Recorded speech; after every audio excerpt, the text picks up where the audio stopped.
먼저 본격적인 본론에 들어가기에 앞서서 한번 세종 갑선거구는 좀 어떤 특징이 있는지 좀 간단하게 좀 설명 좀 해주실까요? 갑선거구는 기본적으로 고운동, 아름동, 종촌동이라는 신도시 3개 동을 빼고 신도시 전체를 포함하고 있고 그리고 금남면, 장군면, 부강면, 신도시와 좀 가까운 연접한 요 면을 포함하고 있는 것이 갑구다라고 이제 보시면 될 것 같고 그 과정에서 도담동, 해밀동은 선국 획정 과정에서 연말 즈음에 을로 넘어갈 가능성도 있다. 이렇게 좀 보시면 될 것 같고 주거지라고 볼 수 없는 중앙녹지공간, 뭐 호수공원이라든가 뭐 국회 세종의사당 예정지라든가 중앙공원 이쪽은 사실상은 을로 봐야 되는데 갑을 선거구에 있는 두 국회의원이 같이 동시에 챙기는 공간이다라고 좀 일단 이해하고 성격을 이해하고 좀 보시면 좋을 것 같습니다.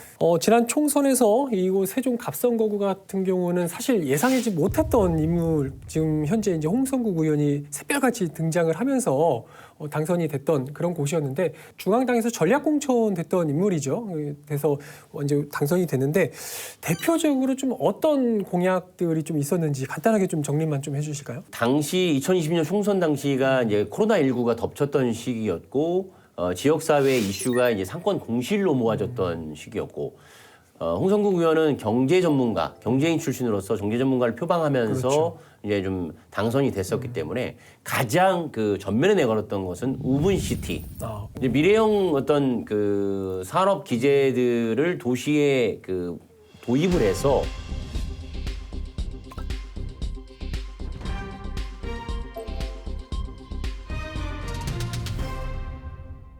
그리고 이제 기타 이제 공약으로는 저희가 늘 매번 언급됐던 것들이 아직도 해결되지 않고 있어서 그 당시에 또 언급이 됐어요. 세종시 행정수도 명문화, 그리고 지방법원, 행정법원, 검찰청 설치, 유치원 어린이집 통합, 시범지구 지정, 그리고 특화대학 유치, 국립중앙의료원 유치, KTX 세종역 및 ITX 세종청사역 설치, 그리고 통합교통서비스 마스 도입, 그다음에 국제 컨벤션 센터 유치, 기타 외에도 이제 읍면 공약들이 좀 이렇게 있었는데 실질적으로 봤을 때 지금 홍성국 의원이 남은 임기 사이에서 이런 공약들에 대한 것들은 어느 정도 진척시켜서 공약 이행률을 평가받을지가 재선으로 가는 데 있어서의 되게 중요한 변수로 남아있다. 이렇게 보시면 되겠습니다. 정말 좀 많은 공약이 사실 있었어요. 이 중에서는 뭐 일부 된 것도 있고 아직 뭐 아예 뭐 폐기된 것도 있고 뭐 그렇습니다. 아직 뭐 1년 정도의 이제 시간이 좀 더 남아있기 때문에 뭐 유권자들께서 과연 어느 정도 잘하고 있다 못하고 있다 이런 거는 아마 유권자들께서 충분히 좀 판단을 하시고 있으리라 이렇게 생각이 되고요. 다만 뭐 굉장히 많은 공약들이 지금 있었는데 혹시나 이 지금 말씀하신 것들 중에서 뭐 그래도 이거 하나는 좀 잘했다. 이거는 조금 지금 생각하면 너무 아쉽다. 이런 거 한 가지씩만 좀 꼽자면 좀 어떤 걸 대표적으로 좀 꼽고 싶으세요? 일단은 뭐 수건이었죠. 계속 뭐 계류되고 뭐 폐기 처분도 됐었고 세종성 설치를 위한 국회법 개정안을 대표 발의해서 어쨌든 통과시켰다는 게 유의미한 좀 결과물이 아닐 수 없나 뭐 이런 생각이 드는데요. 이특 기자는 어떻게 보세요? 그것이 완성이 되려면 내년 4월 총선 이전에 국회 세종의사당법 규칙 제정안이 올해 안에 원래 이제 상반기 2, 3월에 통과될 것이라고 좀 보고 있었는데 지금도 밀려나 있는 상황이기 때문에 그 부분을 해야 홍성국 의원 입장에서도 세종시가 정상 건설되기 위한 아주 대단히 중요한 핵심 과제이기 때문에 그게 중요하고요. 근데 지금 총선이 이제 1년밖에 안 남은 상황에서 지금 자꾸 밀리고 있어요. 그리고 관심 법안에서도 국회 관심 법안에서도 지금 밀려나고 있어요. 근데 또다시 세종시 특수성 아시죠? 어떤 선거에 관련된 것도 공식이죠. 선거로 또 활용되지 않았으면. 그러니까 그거를 선거 공약으로 또 활용되고 좀 악용되지 않았으면 요 바람이 저는 되게 간절한 상황인 거예요. 아직 1년 정도의 시간이 남았기 때문에 과연 그 기간 동안 홍성국 의원이 공약으로 내걸었던 사업들이 얼마나 더 이뤄질 것이냐 이건 이제 유권자들이 아마 잘 보고 계실 것 같고 그러면 과연 유권자들께서 아니면 내년 출마를 준비 중인 예상되는 후보자들께서 내년에 세종시 선거 갑선거구에는 이런 이슈가 있기 때문에 이런 선거를 주로 눈여겨봐야 될 것이다 이런 점들을 몇 가지만 한번 언급을 해보고자 하는데 좀 세종 갑선거구에서 가장 주목해봐야 될 이슈는 내년에 뭐가 있을 것 같습니까? 뭐 아까 뭐 이제 경제 전문가 말씀하셨는데요. 네. 백화점 부지 이제 야성동이잖아요. 백화점 부지 활용 방안. 그러니까 백화점 부지 활용 횡하죠. 지금은 사실 거기에 뻥 뚫려 있다 보니까. 횡하죠.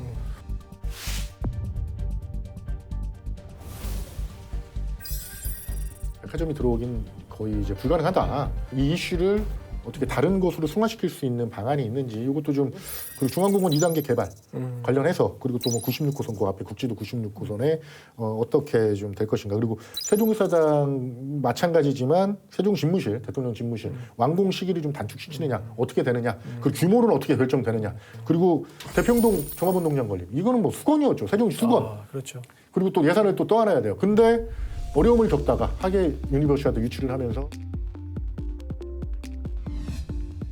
빠르게 지금 추진돼야 되는데 아직도 추진이 안 돼. 10월 달까지는 통과가 되고 예산도 확보되고 착공을 해야지 개막식까지 좀 이게 개막식에 딱 이제 맞춰서 이게 건설이 될 텐데 그것도 아직 불안한 상태에 어떻게 됐던 KTX 세종역 신설 지역 갈등을 부르고 있는 충북과 지역 갈등을 부르고 있는 갈등 해소만 되면 뚝딱 만들어줄 수 있는 청사 역사만 만들면 철도 안 깔아도 돼요. 역사만 지면 돼요. 한 2,500억 3,000억밖에 안 들어요. 요거 뭐 지금 이승동 기자가 이야기 나눈 뭐 그런 사실 이슈들, 공약들만 만약에 잘 해결할 수 있는 후보자만 뽑는다면 뭐 세종시 발전 한 100년을 앞당길 수가 있겠는데요. 어떻게 보세요? 결국 열자 이내로 요약이 됩니다. 어떻게 해요? 지난 약속이라도 이행하라 이겁니다. 예. 이게 민주당의 잘못인지 국민의힘의 잘못인지 무엇이 문제인지 잘 둘 다 모르겠습니다. 자유로울 수 없죠. 예. 그래서 정말 그 어찌 보면 명분이 충분히 있는 건데 억지 때를 써가지고 가져오는 것들이 아니고 한 도시의 성장 그리고 국가 균형 발전과 수도권 과밀 해소라는 취지라는 부분에서 부합하는 기능 요소들인데 계속 딜레이되고 계속 미뤄지고 있고 국회 세종의사당 규칙 제정안이 밀려나면서 나비 효과라고 하죠. 근데 그 언론 단지라고 하는 디지털 미디어 단지랑 지난 정부에서 뭐 17개사 이상 그중에서 대표적인 중앙방송사 중에 하나가 TF팀까지 파견을 세종시에 해서 부지를 알아보고 있는 과정이었는데 지금 정권이 바뀌고 사장이 바뀌면서 그 얘기가 쏙 들어왔습니다. 그 앞으로의 그 업무 추진 과제에 세종시 진출 얘기가 쏙 들어갔다고 합니다. 그러니까 국회가 지원됨으로 인해서 이 언론사들도 또 멈칫할 수밖에 없는. 그럼 또 세종시는 또 그만큼 뒷걸음질 수밖에 없는 이 현실이 있기 때문에 정말 절박한 마음으로 정치권에서는 정말 뭐 과거적인 방식이지만 삭발이든 뭐 단식이든 지금은 사실 절실하게 지금 움직여야 될 시기인데 코로나 2010년, 2021년, 2020년 3년이 핑계가 돼서는 안 된다. 그만큼 세종시가 지금 상당히 위기에 있다. 수도권 3기 신도시가 아주 철저한 방어막을 설치하면서 지방의 소멸을 가속화시키고 있다라는 부분들을 상당한 위기의식으로 좀 받아들여야 할 때다. 자, 어쨌든 국회 세종의사당 이슈를 비롯해서 뭐 지금 여러 나온 이야기 이런 이슈들 또 어떤 후보자들, 어떤 출마자들이 과연 진정성 있는 그런 뭐 해결책 아니면 공약을 좀 내놓을 것인지 유권자들께서 내년 남은 1년 정도의 기간 동안 유심히 잘 지켜보셔야 될 것 같습니다. 이어서 세종을 선거구 이슈로 넘어가 보도록 하겠습니다.